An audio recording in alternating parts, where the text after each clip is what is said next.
Hello, so in this video we're going to talk to you about the pitch that we've been working on for our ideal first series of Doctor Who. So when approaching any pitch, the question has to be asked, well, why us? And to answer that, I'd say, well, first off, we are massive fans of the show.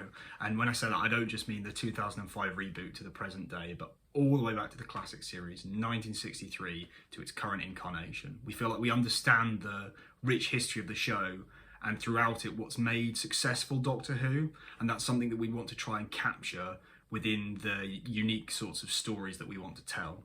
But also, just because we're fans, we know that that doesn't entitle us to it, because fundamentally we're experienced dramatists and we know that story and character must always take precedent. Adding on from that, Doctor Who has always been a show for family and younger audiences, and as fresh faces we feel like we could bring a youthful energy to the project while also understanding the zeitgeist of younger generations, and that will be something that we want to capture within the types of stories that we wanted to tell.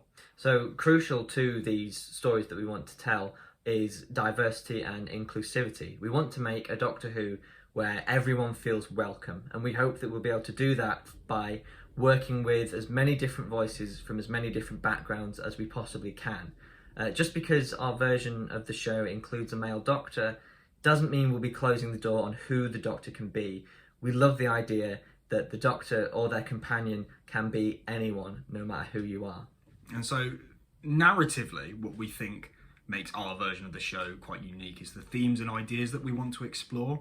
Specifically the theme of identity, which on the one hand has always been crucial to the show. I mean, it's a question, it's Doctor Who, but our idea is to go a little bit deeper and examine exactly what that means. So what does it mean to be such a renowned figure throughout time and space? And what does it mean to be a friend or associate of that?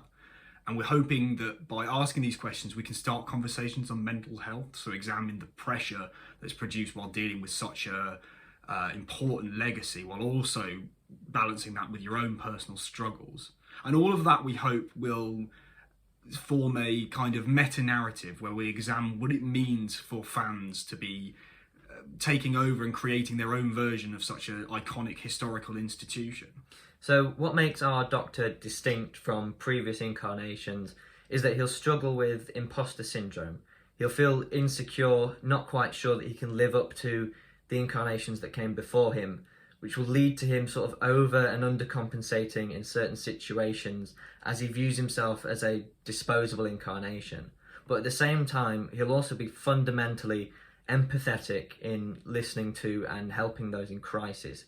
At his core, he'll still be the same Doctor that we all know and love. And combining with that, we have our idea for a companion. We're calling her Ellie currently. And our idea for her is that she's ex-military. And as a result is suffering with post-traumatic stress disorder. She was a soldier and she's dealing with the fallout of that while also trying to adjust to civilian life. Because of that, because of her skill set, we see her as she's incredibly competent. She's active both physically and also narratively. And ultimately she is an equal to the Doctor while also being fundamentally kind and caring. And the relationship between the two of them we see to kind of ebb and flow as they clash on ideas. They'll clash on ideas of morality, human nature and personal importance, all while growing a fun, deep, but ultimately platonic relationship.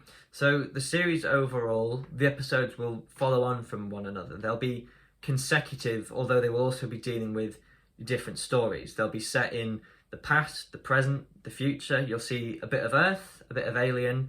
We've got plans for 2 returning monsters and a host of new ones as well, such as the Mothman of West Virginia. And they'll all the stories will flow seamlessly from one to the next, as each week you'll watch the characters emotionally arc throughout the series. But overall, what we're really hoping for this series is to be able to summarise it with 3 E's, and those are epic, emotional, and exciting. Thanks for watching. Thanks, guys.